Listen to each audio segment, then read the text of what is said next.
देखिए प्राचीन इतिहास में वैदिक संस्कृति के बारे में बताएंगे आज। प्राचीन इतिहास,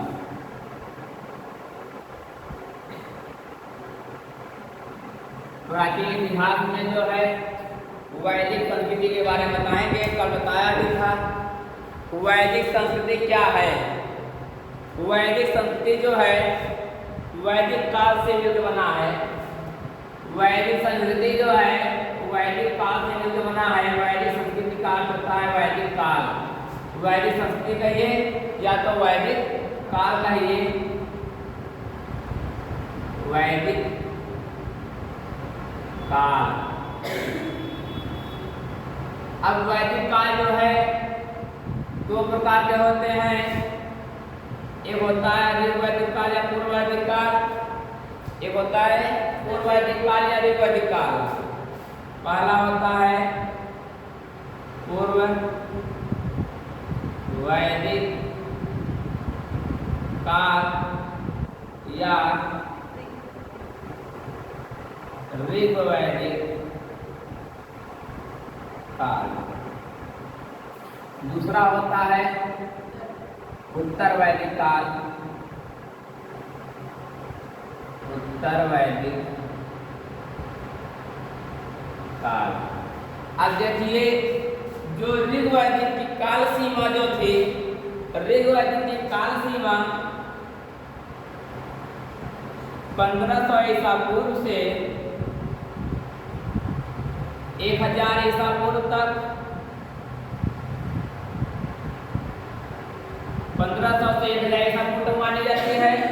और जो उत्तर वैदिक काल की सीमा जो थी 1000 ईसा पूर्व से 600 ईसा पूर्व, 1000 ईसा पूर्व से 600 ईसा पूर्व तक। अब देखिए अब आया पूर्व वैदिक काल या ऋग्वैदिक काल, उत्तर वैदिक काल। वैदिक काल दो प्रकार के हो गए। अब देखिए जो है पूर्व वैदिक काल क्या है। सबसे पहले हम मालूम करेंगे कि वैदिक काल किसे कहते हैं। क्या वैदिक काल किसे कहते हैं? वैदिक काल। अब देखिए वैदिक काल किसे कहते हैं। वैदिक काल जो है वेद सबसे बना है। वेद सबसे बना है। वेद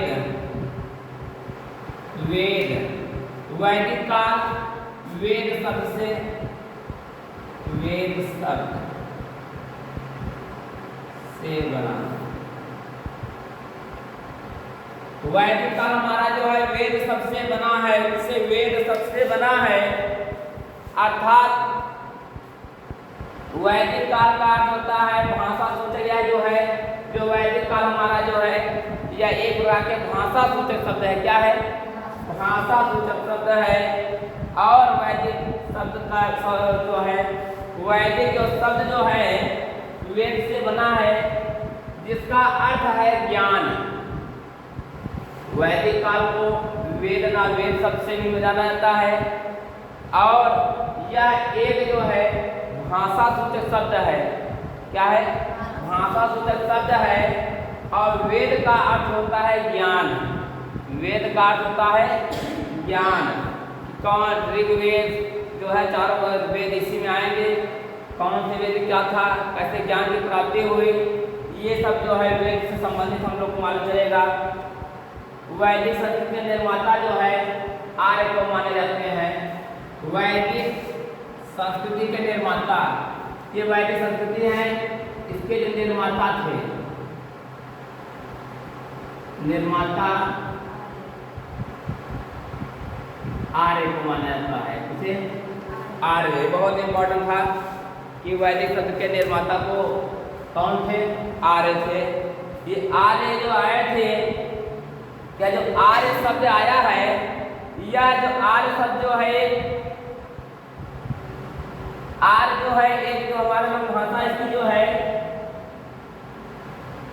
आर्य का मतलब होता है श्रेष्ठ। क्या होता है? आर्य का मतलब होता है श्रेष्ठ।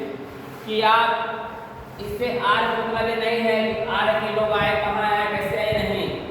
आर्य का मतलब होता है श्रेष्ठ। आप कितने श्रेष्ठ हैं वैदिक से मालूम होता है कितने पढ़े लिखे हैं, कितने ज्ञानी हैं। तो उससे निकल के आया है, उसके निर्माता से आर्य। आर्य का मतलब है श्रेष्ठ। आप तो ज्ञाता तो है, किस क्षेत्र में ज्ञाता है, तो ये आर्य जो है, आर्य का अर्थ होता है श्रेष्ठ। क्या होता है? श्रेष्ठ। जो वैदिक शब्द में वेद शब्द बना है, जिसका अर्थ ज्ञान बताई दिए हमने, यह जाति सूचक है। क्या है? यह सूचक शब्द में भाषा सूचक नहीं है। ये जो वैदिक संस्कृति है, ये भाषा सूचक, एक जाति सूचक है। क्या है? एक जाति सूचक है। आर्यों को लिपियों का ज्ञान नहीं था। जो आर्य लोग आए उन्हें लिपियों का ज्ञान नहीं था, और वे अपने ज्ञान को सुनकर, लिपियों मतलब लिखने का ज्ञान नहीं था, लिपियों मतलब लिखने का, आर्य लोगों को लिखने का ज्ञान नहीं था। वे अपने शब्दों को सुन करके, एक दूसरे को बातों को सुन करके एक दूसरे से दूसरे तक पहुंचाते थे।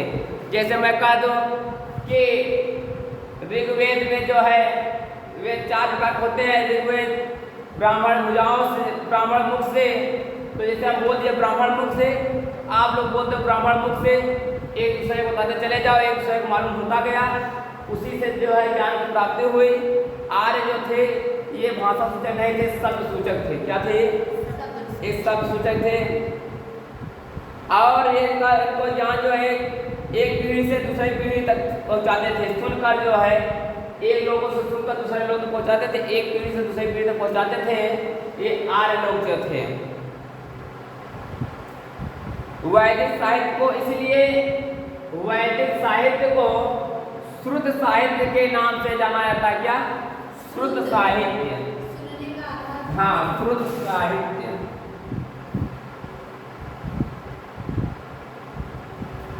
श्रुत साहित्य।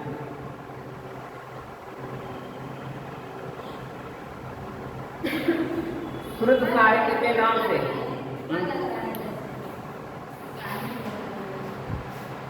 श्रुत साहित्य।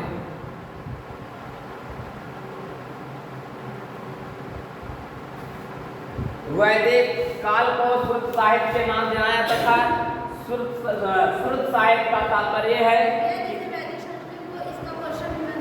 हाँ बता रहा हूं। जैसे कोई लेता है कि वैदिक संस्कृति के निर्माता कौन थे? आर्य थे। वैदिक संस्कृति को और किस नाम से जाना जाता था? श्रुत साहित्य के नाम से जाना जाता था। वैदिक संस्कृति को और किस नाम से जाना जाता था? वैदिक काल के नाम से जाना जाता था। ये सब क्वेश्चन बनते हैं। उसके बाद आता है आर्यों का मूल निवास स्थान। जो ये आर्य लोग आए, इनका मूल निवास स्थान कहाँ था? ये लोग कैसे थे? ये देखिए, आर्यों के मूल निवास स्थान के विषय में विद्वानों में मतभेद है। जो आर्य लोग आए, आर्य लोग जब आए तो इनके स्थान, निवास स्थान के बारे में जो है विद्वानों ने मतभेद था कि ये कहाँ से आए, किस देश से आए, किस देश से आए, कहाँ से आए, कैसे आए। तमाम तरह के विद्वान आए, और जितने भी विद्वान आए सब अपने अपनी भाषा में बताते गए। आर्य यहाँ से आए, आर्य फलाने उस जगह से आए, आर्य उस जगह से आए, सबसे बताते चले गए। परंतु जो है, जो लिखित है, पहले देखिए, स्वामी दयानंद सरस्वती और मार्टिजन ने, स्वामी दयानंद सरस्वती और मार्टिजन ने आर्यों का मूल निवास स्थान तिब्बत को बताया। ये आर्य कहाँ से आए? स्वामी दयानंद सरस्वती और मार्टिजन महोदय ने कहा कि आर्य जो आए तिब्बत देश से आए। कहाँ से आए? तिब्बत से आए। और इसका वर्णन जो है स्वामी दयानंद सरस्वती ने अपनी पुस्तक सत्यार्थ प्रकाश में किया। ये ध्यान दीजिएगा कि जो आर्य तिब्बत से आए, परंतु इसका वर्णन, आर्यों के बारे में वर्णन स्वामी दयानंद सरस्वती ने अपनी पुस्तक सत्यार्थ प्रकाश में की। किसमें की? हाँ, सत्यार्थ प्रकाश। हाँ, स्वामी दयानंद सरस्वती। स्वामी दयानंद सरस्वती पुस्तक क्या है? सत्यार्थ प्रकाश। इनकी पुस्तक है सत्यार्थ प्रकाश। सत्यार्थ प्रकाश में इन्होंने बताया, स्वामी दयानंद सरस्वती ने बताया कि आर्य जो है तिब्बत से आए और सत्यार्थ प्रकाश नाम पुस्तक में जो है पूरे विस्तार से वर्णन किया गया है कि आर्य कहाँ से आए, कैसे आए, कहाँ रहते थे, कहाँ बैठते थे, क्या खाते थे, क्या पीते थे, कहाँ सोते थे, पूरी के पूरी बातें जो है इसी सत्यार्थ प्रकाश नाम पुस्तक में मिलेगी। दूसरे वैज्ञानिक है बाल गंगाधर तिलक ने आर्यों का मूल निवास स्थान उत्तरी ध्रुव बताया। ये एक क्रांतिकारी, इसके पहले कोई बाल गंगाधर तिलक थे। तो बाल गंगाधर तिलक ने आर्यों का मूल निवास स्थान जो है उत्तरी ध्रुव बताया। इन्होंने बताया आर्य जो उत्तर से आए हैं, उत्तरी ध्रुव, उत्तरी जो उत्तर का किनारा है वहां से आर्य भारत में आए। और उन्होंने अपनी पुस्तक the Arctic home of the Aryans में इसका वर्णन किया है। बाल गंगाधर तिलक ने आर्यों का मूल निवास स्थान उत्तरी ध्रुव को बताया है कि आर्य जो है उत्तरी ध्रुव से आए। और इनकी जो पुस्तक का नाम है the Arctic home of the Aryans में इन्होंने आर्यों के बारे में विस्तृत वर्णन किया है कि आर्य कहाँ से आए, कैसे रहते थे, क्या खाते थे, क्या सोते थे। ये अपने बाल गंगाधर तिलक अपने भाषा में अपनी पुस्तक लिखे, स्वामी दयानंद सरस्वती अपनी पुस्तक लिखे, दोनों ने अपना बताया आर्य कहाँ से आए हैं। तीसरे वैज्ञानिक आते हैं डॉक्टर संपूर्णानंद और डॉक्टर अविनाश चंद्र के अनुसार।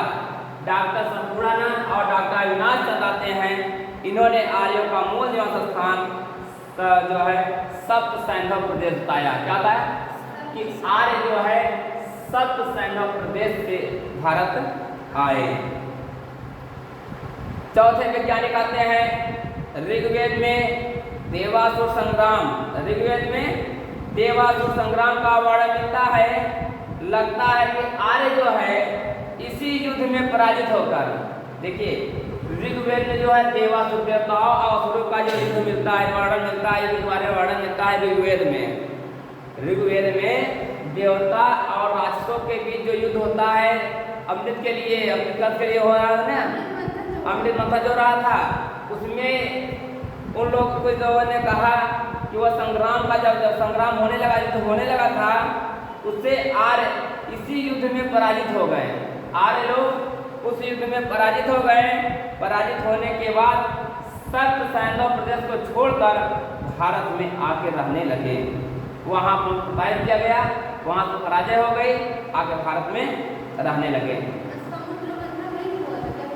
बस जैसे कि ऋग्वेद में ही माना जाता है, अब कहाँ ये ठीक जगह नहीं है। तो अब जिसमें विद्वानों जो है महान विद्वान थे, मैक्स मूलर ने आर्यों का मूल निवास स्थान मध्य एशिया लाया। देखिए आर्यों का मूल निवास स्थान जो पांचवें वैज्ञानिक थे मैक्स मूलर, हाँ मैक्स मूलर महोदय ने आर्यों का मूल निवास स्थान बताया कि ये जो है मध्य एशिया में रहते थे। कहाँ रहते थे? मध्य एशिया में रहते थे।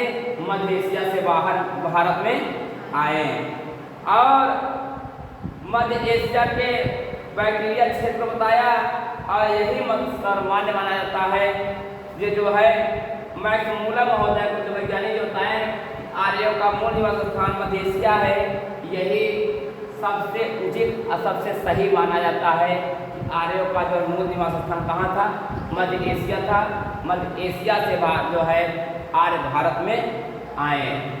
उसके बाद आता है वैदिक काल। क्या आता है?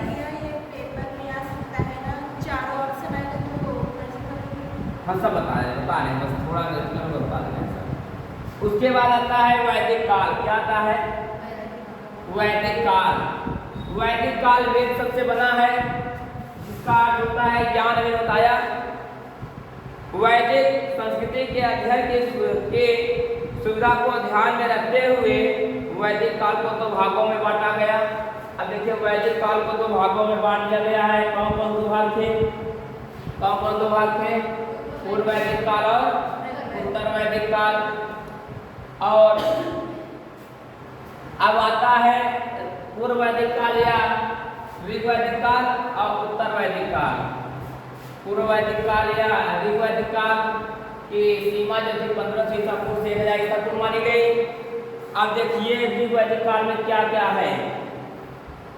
ऋग्वैदिक काल का विभाजन सिंधु सभ्यता के जो ऋग्वैदिक काल जो है इसका विभाजन जो है सिंधु सभ्यता के पतन के बाद से ही माना जाता है। जब सिंधु सभ्यता का जब पतन हो 1500 ईसा पूर्व में, तभी से जो है ऋग्वैदिक काल का जो है समय माना जाता है। और अतः इसकी निम्न सीमा जो है 1000 ईसा पूर्व मानी जाती है। तो ऋग्वैदिक काल की निम्न सीमा ऋग्वैदिक काल की निम्न सीमा 1500 ईसा पूर्व और ऋग्वैदिक काल की उच्च सीमा 1000 ईसा पूर्व मानी जाती है। ये भी क्वेश्चन पूछ सकता है पेपर में। हाँ, और उसके बाद देखिए ऋग्वैदिक काल में लोहे का सामान्य ज्ञान नहीं था। ऋग्वैदिक काल या पूर्व वैदिक काल में हम लोग को लोहे को सही से सामान्य रूप से लोहे का ज्ञान नहीं था कि लोहा होता है कि नहीं होता है। परंतु 1000 ईसा पूर्व में उत्तर प्रदेश के एटा जिले में अतरंजी खेड़ा से लोहे की प्राप्ति हुई है, लोहा प्राप्त हुआ है। और लोहे की प्राप्ति से इस वैदिक काल में रखा गया, इसलिए इसे जो है ऋग्वैदिक काल में रखा गया। जब लोहे की प्राप्ति हुई 1000, इसलिए इसे रख दिया गया, ये कुछ सीमा मान ली गई। और यही जो है हमारे लोग लोहे की प्राप्ति वही दिखा। कहाँ? उत्तर प्रदेश के एटा जिले के अतरंजी खेड़ा से प्राप्त हुआ है। हाँ, अतः ऋग्वैदिक काल की उच्च सीमा जो है 1000 ईसा पूर्व मान ली गई। तभी से ऋग्वैदिक काल की 1000 ईसा पूर्व मान ली गई। अब आता है उत्तर वैदिक काल। उत्तर वैदिक काल जो है 1000 से 600 ईसा पूर्व तक। उत्तर वैदिक काल जो है 1000 ईसा पूर्व में जब लोहे का ज्ञान होता है हम लोग को, जब 1000 ईसा पूर्व में लोहे का ज्ञान हो जाता है तो यहाँ से उत्तर वैदिक काल को माना जाता है। तो यहीं से उत्तर वैदिक काल मान लिया जाता है कि 1000 ईसा पूर्व में जो लोहे की प्राप्ति हो गई तो वहीं से कहा जाएगा हम उत्तर वैदिक काल में चले गए। और अतः इसकी निम्न सीमा जो है 1000 ईसा पूर्व मानी जाती है। क्या मानी जाती है? उत्तर वैदिक काल की निम्न सीमा 1000 ईसा पूर्व और उच्च सीमा जो है 600 ईसा पूर्व मानी जाती है।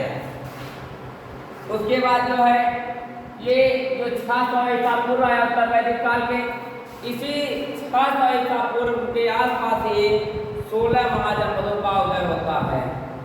16 महाजनपद अंग, मगध, काशी, कौशल, वज्र, कुंड, 16 महाजनपद है। 16 महाजनपद द्वारा बताएंगे कि 16 महाजनपद ऐसा जहाँ राजा लोग रहते थे। महाजनपद इनका जैसे अंग, मगध, काशी, कौशल, ये स्थान है, प्राचीन स्थान दर्शन करने वाले जाते हैं। जैसे कि अंग, मगध, काशी में जो है कौन सा रहता था, कौन कहाँ राज करता था, किसका? अंग, मगध, काशी, कौशल कौन आता था? अंग, मगध, काशी, कौशल, वज्र। ये इसे मैं साथ में करके बताऊंगा, याद नहीं रहते बता देंगे हम है हमारे पास। ये जो है 16 महाजनपदों का उदय, 16 महाजनपदों का ज्ञान 600 ईसा पूर्व में उत्तर वैदिक काल के निम्न सीमा से हमको प्राप्त होती। हाँ, निम्न, ये यहाँ उच्च सीमा मानी जाएगी।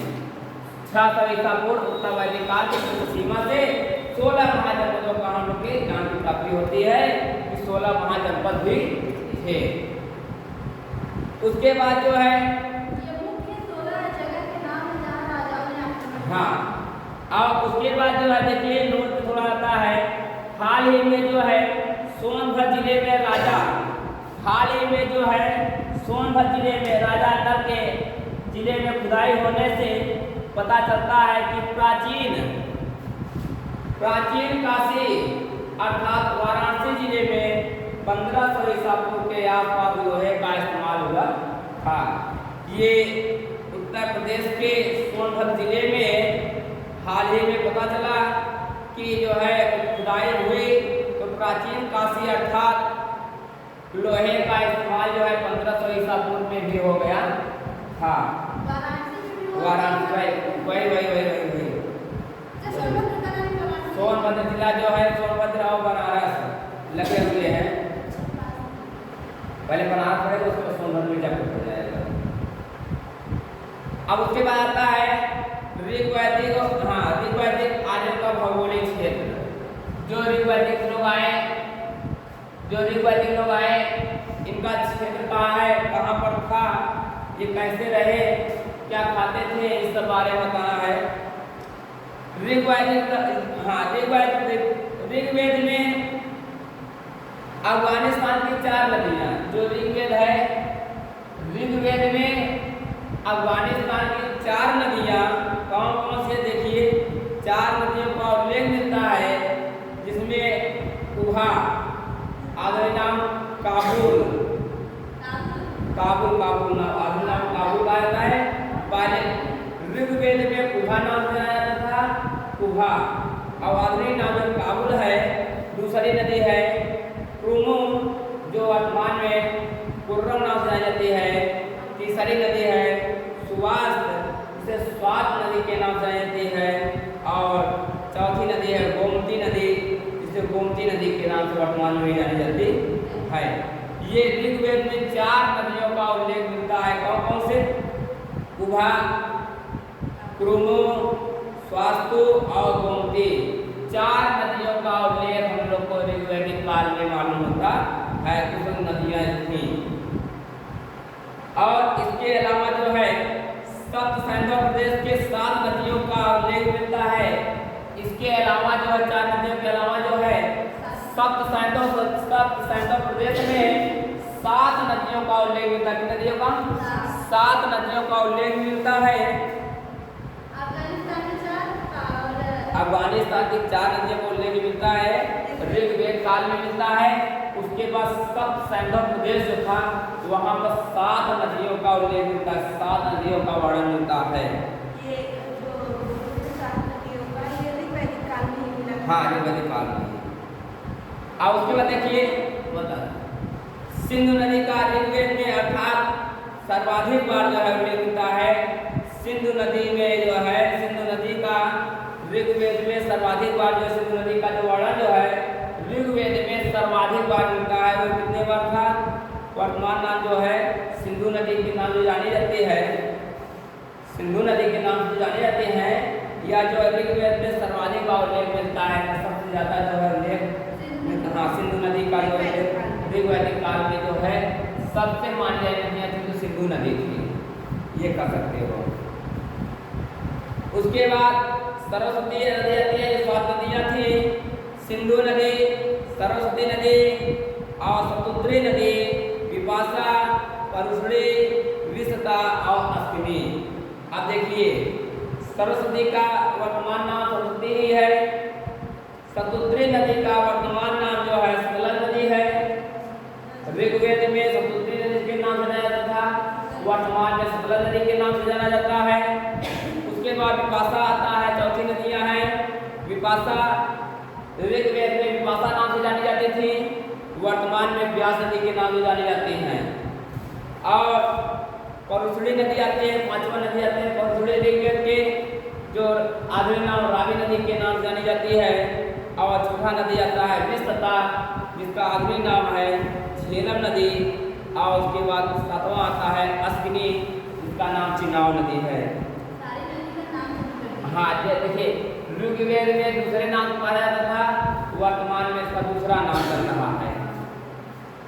उसके बाद उपरोक्त कारणों से पता चलता है कि आर्य जो है सर्वप्रथम अफगानिस्तान और पंजाब क्षेत्र से बसे।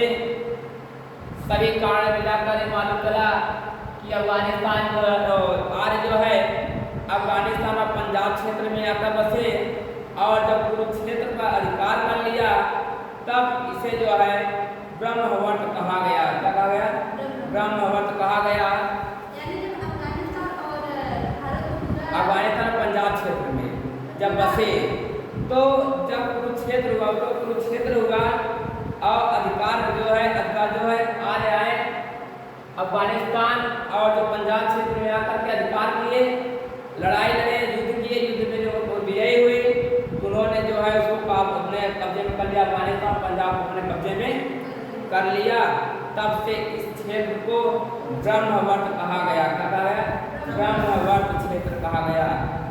जब आर्य उत्तर वैदिक काल में, जब आर्य लोग उत्तर वैदिक काल में गंगा यमुना द्वाब के निकट पहुंचे, गंगा यमुना द्वाब नदी के निकट पहुंचे, तब इसका नाम जो है ब्रह्महर्ष देश पड़ा।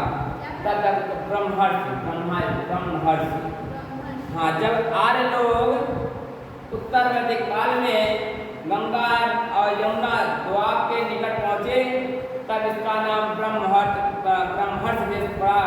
तथा जब इनका विस्तार हिमालय, जब आर्यों का विस्तार हिमालय तथा विंध्याचल के मध्य क्षेत्र तक हो गया, तब इन क्षेत्रों को मध्य देश कहा गया। क्या कहा गया?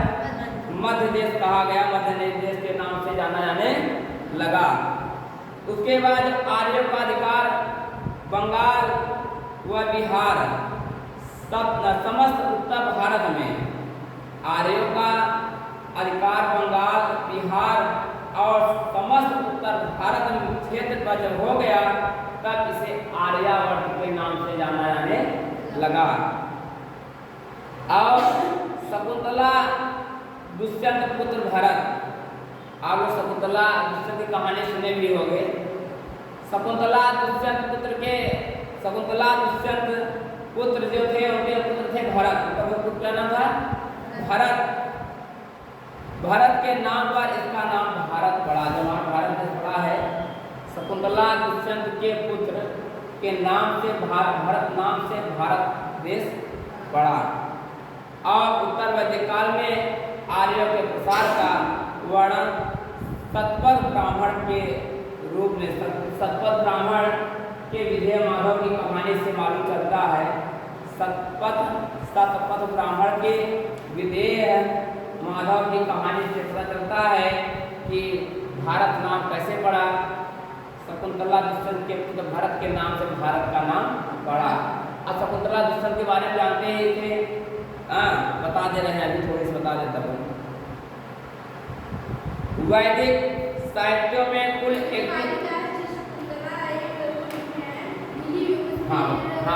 बता दे। देखिए, ऋग्वैदिक काल के साहित्यों में कुल 31 नदियों का वर्णन मिलता है। कुल 31 नदियों का उल्लेख मिलता है। ऋग्वैदिक काल में जो है कुल 31 नदियों का वर्णन मिलता है। अब इसमें से कुछ नदियों का नाम मैंने बता ही दिया, साथ ही कई 8-9 नदियों का नाम बता ही दिया। और उसके बाद ऋग्वैदिक काल में 25 नदियों का उल्लेख है, परंतु जो उत्तर वैदिक काल में 1 नदियाँ थी। उत्तर वैदिक काल में जो है वैदिक काल में कुल 21 नदियों का वर्णन मिलता है, परंतु ऋग्वैदिक काल में कुल 25 नदियों का वर्णन मिलता है। और ऋग्वेद के नदी सूक्ति में 21 नदियों का उल्लेख मिलता है। जो ऋग्वेद का जो सूक्ति है, जो पंक्ति है, उस पंक्ति में जो है 21 नदियों का वर्णन मिलता है। ध्यान दीजिएगा क्वेश्चन, अगर क्वेश्चन पूछता है कि वैदिक काल में कितने नदियों का वर्णन मिलता है, 21 नदियों का वर्णन मिलता है। ऋग्वेद में जो है कुल कितने नदियों का वर्णन मिलता है? ऋग्वेद में कुल 25 नदियों का वर्णन मिलता है। परंतु ऋग्वेद के सूक्ति में कितने नदियों का वर्णन मिलता है? कुल 21 नदियों का वर्णन मिलता है, 21। ऋग्वेद में गंगा का जो है वर्णन एक बार तथा यमुना का वर्णन 3 बार मिला है। ऋग्वेद में गंगा का वर्णन एक बार, यमुना का वर्णन 3 बार किया गया है। उसके बाद जो आते हैं वैदिक साहित्य आता है। उसके बाद इसमें आते हैं थोड़ा से गोगज-बोए अभिलेख। ये अभिलेख लिखने वाले थे। हाँ, गोगज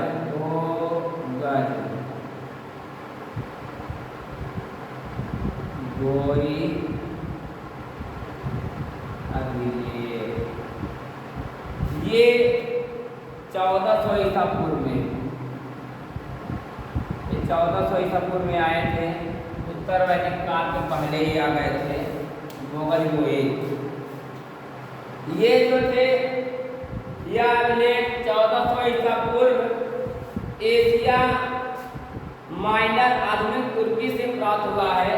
एशिया माइनर जो है आधुनिक तुर्की जो है तुर्की से प्राप्त हुआ है। इस अभिलेख में तुर्की के तुर्क देश है। हाँ, तो वैदिक काल में जो है या इस वेद गोगज-बोए अभिलेख में जो है वैदिक काल में जो है गोगज-बोए अभिलेख में जो है ये लिखता है कि वैदिक काल में जो देवता थे, देवता इंद्र, मित्र, वरुण और नासक का उल्लेख मिलता है। गोगज-बोए अभिलेख में जो है ये पता चलता है कि वैदिक काल में जो है देवताओं का भी वर्णन मिला और जिसमें से प्रमुख देवता माने गए इंद्र, मित्र, वरुण और नासक। ये 3-4 तरह के देवताओं का वर्णन मिलता है गोगज-बोए अभिलेख में 1400 ईसा पूर्व में वैदिक काल के समय में। बात मुझे समझ आई? और इस अभिलेख में गोगज-बोए अभिलेख में ही वैदिक कालीन देवताओं में इंद्र के बाद सबसे महत्वपूर्ण देवता प्रमुख देवता माने गए अग्नि को माना गया। अग्नि का उल्लेख हुआ है। अग्नि देवता जो होते हैं, अग्नि देवता का उल्लेख हुआ है। अब देखिए उसके बाद आता है वैदिक साहित्य। वैदिक साहित्य का जो है उसके बाद आता है वैदिक साहित्य। क्या आता है? वैदिक साहित्य। वैदिक साहित्य को जो है वैदिक साहित्य को कुल जो है हम लोग 4 भागों में बांटे हैं। वैदिक साहित्य का मतलब क्या होता है? जंगलों में बैठकर ज्ञान की प्राप्ति करना वैदिक साहित्य कहलाता है। पहले लोग गुरुकुल जाते थे, गुरुकुल किसी गांव में नहीं रहता था, एकांत जगह के जंगल में जो बना दिया जाता था उसी में जो है सभी लोग शिक्षा ग्रहण करते थे। वैदिक साहित्य का मतलब होता है जंगलों में बैठकर ज्ञान की प्राप्ति करना, जंगलों में जाकर ज्ञान की प्राप्ति करना वैदिक साहित्य कही जाती है। परंतु वर्तमान में कहते हैं जंगलों में ज्ञान प्राप्त है, वर्तमान नहीं जंगल में गाय भैंस रहेंगे, तब कहीं चला गाय भैंस चला ज्ञान प्राप्ति कर ले जाए वो डरना है। अब देखिए वैदिक साहित्य को 4 भागों में बांटा गया है। पहला है वेद, दूसरा है उपनिषद, तीसरा है ब्रह्म ग्रंथ और चौथा है आर्डक। पहला इनके पहले पुत्र का नाम है वेद। दूसरे का नाम है ब्रह्म ग्रंथ।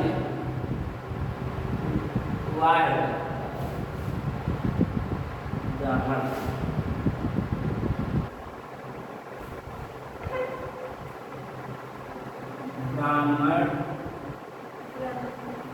ग्रंथ। तीसरे का नाम है, का नाम क्या है? उपनिषद। क्या है? ऊपर नी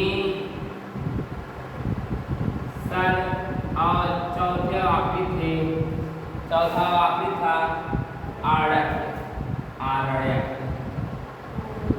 हाँ आड़यक आड़यक। ये वैदिक साहित्य को शुद्ध साहित्य के नाम से ही पहले जाना जाता था। वैदिक साहित्य का अर्थ होता है जंगलों में रह करके ज्ञान की प्राप्ति करना। वैदिक साहित्य को 4 भागों में बांटा गया। पहला है वेद, दूसरा है ब्राह्मण ग्रंथ, तीसरा है उपनिषद, चौथा है आरण्यक। अब वेद के अंतर्गत वेद को भी 4 भागों में बांटा गया। वेद को भी 4 भागों में बांटा गया। पहला है ऋग्वेद, दूसरा है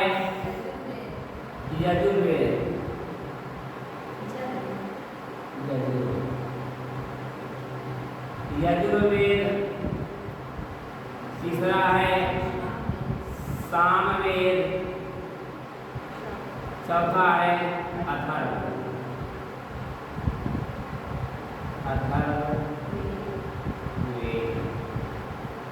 वेद को 4 भागों में बांटा गया। वेद कितने भागों में बांटा गया? 4 भागों में बांटा गया। अब ये जो है इतना बता दिया हूँ। कल इसके आगे समझा दूंगा इसके आगे समझाऊँ क्या है ये 4 वेद क्या है, ब्राह्मण ग्रंथ क्या है, उपनिषद मतलब क्या होता है, आरण्यक का मतलब क्या होता है, इसमें कल बताऊंगा। और आज जितना सुझाया पूरा लिख लीजिए, नोट्स तैयार कर लीजिए, उससे कल मैं इसको जो पूरा विस्तार से समझा दूंगा।